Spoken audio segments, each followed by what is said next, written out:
যদি বাধায়ার বুলেটের গর্জন, তোমার জন্যে পারি শাহাদাত অর্জন। কথা বলেন ঠিক কি ঠিক না?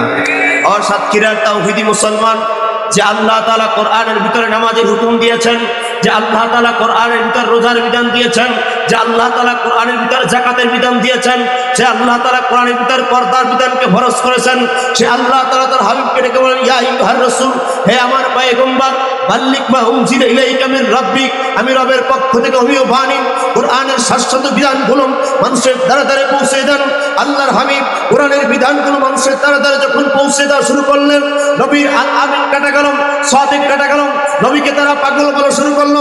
শুধুমাত্র পাগল বলে তারা ক্ষান্ত হয় নাই, আল্লাহর নবীর জীবন নাশ করার মতো ষড়যন্ত্র ওই মক্কার কাফের বেঈমান লিপ্ত হয়েছিল। ওহুদের প্রান্তরে সাহাবারা নবীর দিকে তাকালেন, বৃষ্টির মতো তীর কাফের নবীর দেহ মোবারকের দিকে ছোড়া শুরু হয়ে গেল।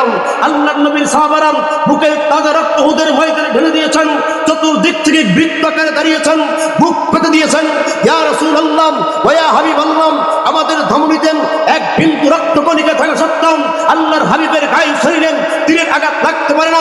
সাতক্ষীরার কলরার মুসলমানদের দীপ্ত কণ্ঠীমানের আওয়াজ দেখতে চাই।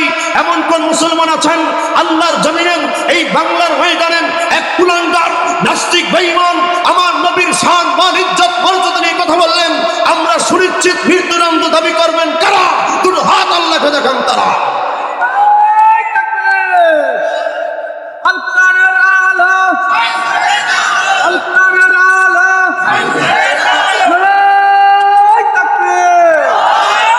আসে যদি বাধায়ার বুলেটের গর্জন, তোমার জন্যে পারি শাহাদাত অর্জন।